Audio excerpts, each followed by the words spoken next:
আসসালামু আলাইকুম রহমতুল্লাহি অবরকাতুহ। সম্মানিত দর্শক, আওয়ামী লীগ জমানায় কারারুদ্ধ এবং নিগ্রহের শিকার বেগম খালেদা জিয়ার উন্নত চিকিৎসার জন্য লন্ডন গমনের কথা আমরা সবাই কম বেশি জানি। প্রথম দিকে আমরা জেনেছিলাম যে তিনি লন্ডনে কিছুদিন থাকবেন এবং তার পুত্রের এবং পুত্রবধূ এবং নাতিদের সঙ্গে বা নাতনির সঙ্গে সময় কাটিয়ে তার যে একটা মানসিক প্রশান্তি, সেই মানসিক প্রশান্তি লাভের পর তিনি আরও অধিকতর চিকিৎসার জন্য তিনি আমেরিকাতে যেতে পারেন এবং তার সেই যে বিদেশ গমন নিয়ে আমাদের রাজনীতিতে একটা বিশাল, যাকে বলা হয় প্রাপ্তি, একটা স্বীকৃতি এবং একই সঙ্গে একটি অভূতপূর্ব ঘটনা আমরা দেখলাম। সেটা হলো যে রাজনীতিতে দীর্ঘ সময় যারা থাকেন তাদের সঙ্গে অন্যান্য দেশের যে বন্ধুত্বটা হয়ে যায়, সেই বন্ধুত্বটা আসলে অকৃত্রিম, দীর্ঘস্থায়ী এবং এই সম্পর্কগুলো রেসপন্ড করে। যেমন ধরুন শেখ হাসিনার সঙ্গে ভারতের সম্পর্ক, এই সম্পর্কটি শেখ হাসিনার এখন যে দুর্দিন, সেই দুর্দিনের সময়টিতে যেভাবে ভারত রেসপন্ড করছে, এতে করে দেখা গেল যে রাজনীতির একটা স্কেল রয়েছে, সেই স্কেলে আসলে অরাজনৈতিক ব্যক্তিবর্গ কখনই পৌঁছাতে পারে না। যেমন ধরুন বাংলাদেশের মঈনুদ্দিন ফখরুদ্দিন সাহেব, তারা এখন আমেরিকা প্রবাসী, কিন্তু রাজনৈতিকভাবে যেহেতু তাদের ওইরকম কোনো অবস্থা ছিল না, ফলে আমেরিকাতে তারা অন্য সাধারণ উদ্বাস্তুদের মতো তারা ঘুরে বেড়াচ্ছেন পথে ঘাটে মাঠে এবং তাদের একটা গোপন জীবন। তো যেটা বলছিলাম যে বেগম খালেদা জিয়া যে রাজনৈতিক দলটির প্রতিভূ, সেই রাজনৈতিক দলটির একটি ঐতিহাসিক যে সম্পর্ক, পররাষ্ট্রনীতির সম্পর্ক, সেটি তারা তৈরি করেছিল জিয়াউর রহমানের জমানাতেই সৌদি আরবের সঙ্গে, চীনের সঙ্গে এবং মধ্যপ্রাচ্যের অন্যান্য দেশের সঙ্গে। তো তারই প্রেক্ষাপটে কাতারের সঙ্গেও তাদের একটা সম্পর্ক ছিল। আমরা যেটা জানি যে কাতারের সঙ্গে আওয়ামী লীগের সম্পর্ক ভালো। এখন যিনি কাতারের আমির রয়েছেন, তার বাবার সঙ্গে শেখ হাসিনার একটা ব্যক্তিগত বন্ধুত্ব ছিল। আর বর্তমান যিনি আমির রয়েছেন, তিনি আধুনিক শিক্ষায় শিক্ষিত, অত্যন্ত চৌকুশ এবং এই পৃথিবীতে যে কজন রাষ্ট্রনায়ক রয়েছে তারা হয়ে থাকে যে শিক্ষা দীক্ষায় এবং রাষ্ট্র পরিচালনায় তার যে আধুনিকতা রয়েছে, তার যে দক্ষতা রয়েছে, এটির সঙ্গে আসলে অন্য কোনো দেশের রাষ্ট্রপ্রধান কিংবা সরকার প্রধানের তুলনাই করা চলে না। তো বেগম খালেদা জিয়া যখন ইংল্যান্ডে যাবেন, তখন হঠাৎ করে আমরা যখন জানলাম যে কাতারের আমির তার যে রাজকীয় বিমানবহর রয়েছে, সেই বিমানবহর থেকে একটি এয়ার অ্যাম্বুলেন্স সেটি তিনি দেবেন সৌজন্যতার নিদর্শন স্বরূপ, বন্ধুত্বের নিদর্শন স্বরূপ এবং বেগম খালেদা জিয়ার সম্মান এবং মর্যাদার স্বীকৃত স্বরূপ। এবং এটি যখন এলো, তখন যারা বেগম জিয়াকে তুচ্ছ করতেন, তাচ্ছিল্য করতেন, বিশেষ করে আওয়ামী লীগের যারা লোকজন, তারা রীতিমতো টাসকি খেয়ে গেলেন এবং তাদের একটা অন্তর্জেলা শুরু হয়ে গেল। না পারেন তারা বলতে, না পারেন তারা সহ্য করতে। একইভাবে ডক্টর মোহাম্মদ ইউনূস, তিনি রাষ্ট্র ক্ষমতায় আছেন, তার মধ্যেও এক ধরনের কেমন কিন্তু কিন্তু ভাব, বা এটা কি হলো, এটা না হলেও তো পারতো, আমি এত বড় নোবেল লরিয়েট, তো আমার জন্য তো এভাবে আসলে ওরকম কিছু হচ্ছে না। এর মধ্যে আমরা দেখলাম যে তিনি চীনে যাবেন এবং প্রচার করা হলো চীনের সরকার তাকে একটা চার্টার্ড প্লেনে করে, সরকারের একটা বিশেষ বিমানে করে নেওয়া হবে।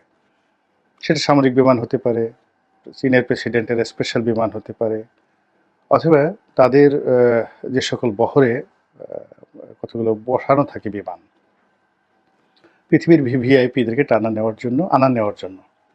তো এরকম কোনো বিমান হয়তো পাঠানো হবে, কিন্তু পরবর্তীতে দেখা গেল যে না, তাদের যে কমার্শিয়াল প্লেনগুলো রয়েছে ওইরকম একটি বিমান ডক্টর মোহাম্মদ ইউনূসের জন্য পাঠানো হলো, কিন্তু আসার সময় তো নিয়ে আবার সেই বিমানে করে না এসে কীভাবে যেন আসলেন। এনিওয়ে, কিন্তু এই যে বেগম জিয়ার সঙ্গে ডক্টর ইউনূসের যে একটা ভাইব, এই ভাইবটা তৈরি করার যে চেষ্টা করলো, সেখানে অন্তর্বর্তীকালীন সরকার বেগম জিয়ার যে আন্তর্জাতিকতা, সেই আন্তর্জাতিকতার কাছে রীতিমতো ধরা খেলেন। তিনি ইংল্যান্ডে গেলেন, তার চিকিৎসা হলো, এবং তার চিকিৎসাতে যেটা আমি অনুমান করি সেটা হলো যে তার বেশিরভাগ যে রোগ এবং বালাই এটি শরীরের সঙ্গে বসে গিয়েছে এবং ওগুলো পরিচর্যা করতে হবে, নিয়মিত তদারক করতে হবে, নিয়মিত মেডিসিন খেতে হবে। যেমন তার আর্থাইটিস, বাতের রোগ, এটাই তার মূলত রোগ। তো লন্ডনে যে সকল চিকিৎসা করা হয়েছে, যা কিছু করা হয়েছে তাতে ওরকমভাবে একেবারে আহামরি মেজর কোনো রোগ যেই রোগে তাকে কাবু করতে পারে কিংবা যেই রোগে কোনো অপারেশন দরকার বা যেই রোগের ইমিডিয়েট কোনো চিকিৎসা করা দরকার, ওইরকম কোনো রোগবালাই তার মধ্যে পাওয়া যায়নি। ফলে কি হলো, তাকে আর ওই আমেরিকাতে যাওয়ার যে প্রয়োজনীয়তা ওটা আর দেখা দিল না। তিনি হাসপাতাল থেকে বাসায় চলে এলেন এবং এই যে হাসপাতাল থেকে বাসায় চলে আসার পর তার মধ্যে র্যাডিক্যাল কতগুলো পরিবর্তন দেখা গেল। তিনি আত্মবিশ্বাস ফিরে পেলেন এবং তার ভিতর রোগ বালাই নেই।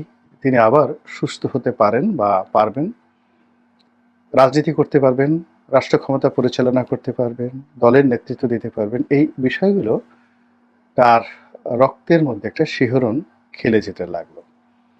ফলে খুব অল্প কয়েকদিন পরে দেখলাম যে বিএনপির একটি অনুষ্ঠানে তিনি যে বক্তব্য দিলেন এবং সেখানে নেতাকর্মীদের সাথে তিনি যখন বক্তব্য দিচ্ছিলেন, তারেক রহমান সাহেব পিছনে দাঁড়িয়েছিলেন, ডক্টর জাহিদও পিছনে দাঁড়িয়েছিলেন এবং তিনি যে বসা অবস্থায় বক্তব্য দিয়েছেন তাকে যথেষ্ট মার্জিত, উজ্জ্বল, যথেষ্ট শক্তিশালী এবং অনেক গোছানো এবং তার যে দীপ্তিময় যে চেহারা, তার চেহারার যে স্বাভাবিক সৌন্দর্য, মানুষ বয়স্ক হলে সাধারণত চেহারা বিকৃত হয়ে যায়, ভীষণ রকম বিকৃত হয়ে যায়।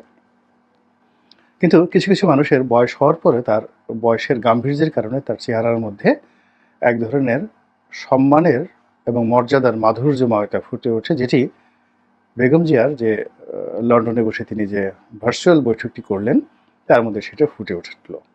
এবং তিনি সেখানে যে বক্তব্য দিলেন, লিখিত বক্তব্য, কিন্তু অত্যন্ত পরিশীলিত, কোনো রাগ নাই, ক্ষোভ নাই, ক্রোধ নাই, শান্ত, ধীর এবং স্থির। এবং তিনি সারা জীবনে ধীর স্থির, কিন্তু এই সময়টিতে বয়স যেন তাকে আরও ধীর এবং স্থির করে তুলেছে। তো এটা বিএনপি যারা লোকজন তাদের জন্য যতই সুসংবাদ হোক না কেন, যারা বিএনপিকে পিছিয়ে রাখতে চায়, বিএনপি রাজনীতিকে অবদমিত করতে চায়, বিএনপিকে যারা শত্রু ভাবে, তাদের জন্য বেগম খালেদা জিয়া একটা রীতিমতো অ্যাটম বোমা। ফলে তিনি বাংলাদেশে আসবেন কি আসবেন না, আবার -2 হবে কি হবে না, এসব নিয়ে নানা রকম গুজব ছড়িয়ে পড়তে লাগলো।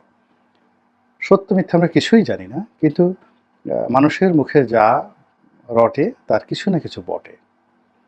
হয়তো আমরা অনেক কিছু চিন্তা করি বা অনেক কিছু করার চেষ্টা করি, কিন্তু পেছনে একটা শক্তিশালী নেটওয়ার্ক থাকার কারণে, পেছনে একটা শক্তিশালী যুক্তি থাকার কারণে সেই জিনিসগুলো আমাদের করা হয়ে ওঠে না। তো ১-১১ বা ২-১১ বা ৩-১১ এই ধরনের যে প্ল্যান প্রোগ্রাম, অর্থাৎ ১-১১ ধারাবাহিকতায় ২-১১, ২-১১ ধারাবাহিকতায় ৩-১১, এগুলো ঘটানোর জন্য যে লোকজন নেই বা চিন্তা ভাবনা করছে না, তা কিন্তু মানে আপনি বুকে হাত দিয়ে বলতে পারবেন না। কিন্তু এই জিনিসগুলো সফল হচ্ছে না, এই কারণ হলো যে রাজনৈতিক অঙ্গনে, অর্থাৎ ১-১১ বা ২-১১ বিরোধী যে শক্তিসমূহ রয়েছে, তাদের যে দৃঢ়তা, তাদের যে ঐক্যবদ্ধতা, এর কারণে এই কুশীলভরা আর সে সাহস পায়নি।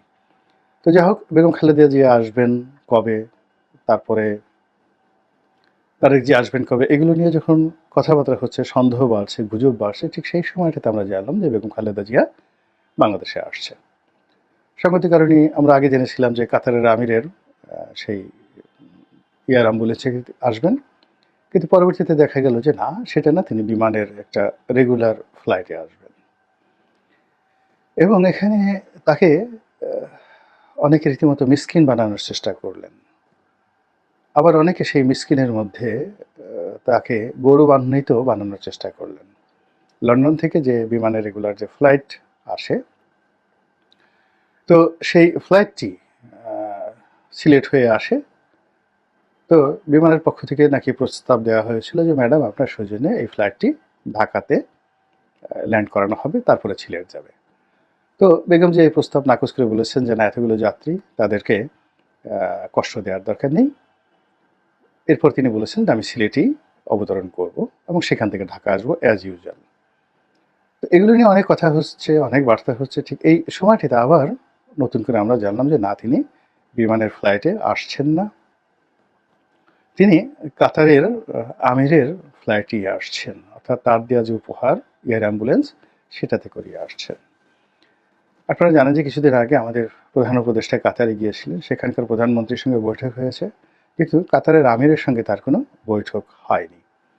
তো এজন্য কাতারের আমিরের যে এয়ার অ্যাম্বুলেন্স, সেই এয়ার অ্যাম্বুলেন্স নিয়ে সরকারের কোনো ফন্দি, ফিকির কিংবা সরকারের কোনো যাকে বলা হয় ইতিবাচক, নেতিবাচক, এগুলো নিয়েও মানুষ কিন্তু নানা রকম সংযোগ খোঁজার চেষ্টা করছে এবং নানা রকম সমালোচনা করার চেষ্টা করছে যে পর্দার আড়ালে অনেক কিছু খেলাধুলা করার চেষ্টা করা হয়েছে, কিন্তু আসলে বিএনপির ডিপ্লোম্যাসির সঙ্গে পেরে ওঠে নাই। ঘটনা যাই হোক না কেন, বাংলাদেশের একজন রাজনীতিবিদ, বাংলাদেশের কয়েকবারের সাবেক প্রধানমন্ত্রী, তিনি তার জীবন সায়াহ্নে এসে বাংলাদেশের একটি বন্ধু রাষ্ট্রের কর্ণধার বা প্রধানের নিকট থেকে যে সম্মান এবং মর্যাদা তিনি পেলেন, এটা আমাদের জন্য একটা ইতিবাচক বিষয়।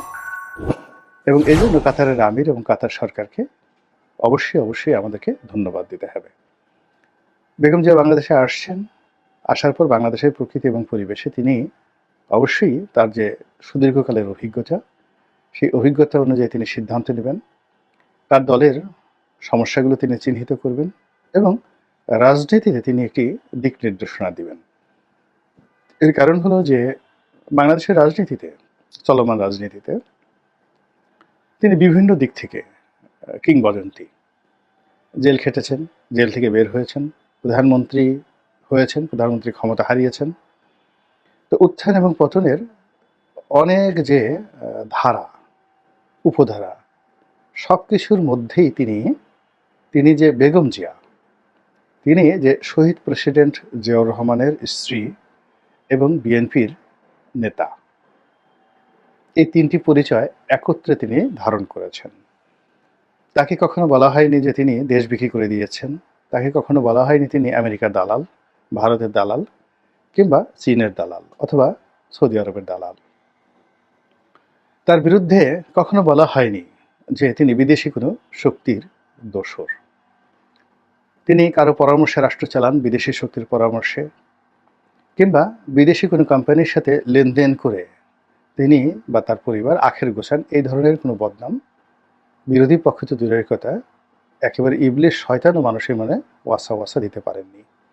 তো কাজেই এত ভিড়ের মধ্যে, এত কন্টামিনেশন, দূষিত আবহাওয়ার মধ্যে তিনি যে বেগম খালেদা জিয়া, তিনি যে সাবেক প্রধানমন্ত্রী, তিনি যে একজন মহিয়সী নারী এবং সম্মানিত নারী, এই পরিচয়গুলো যে তিনি ধরে রাখতে পেরেছেন, এটাও বাংলাদেশের রাজনীতির জন্য একটা ইতিবাচক ধারা এবং অনুকরণীয়। আল্লাহ আমাদের সবাইকে হেদায়েত দান করুন এবং হেফাজত করুন। আসসালামু আলাইকুম ওয়া রাহমাতুল্লাহি ওয়া বারাকাতুহু।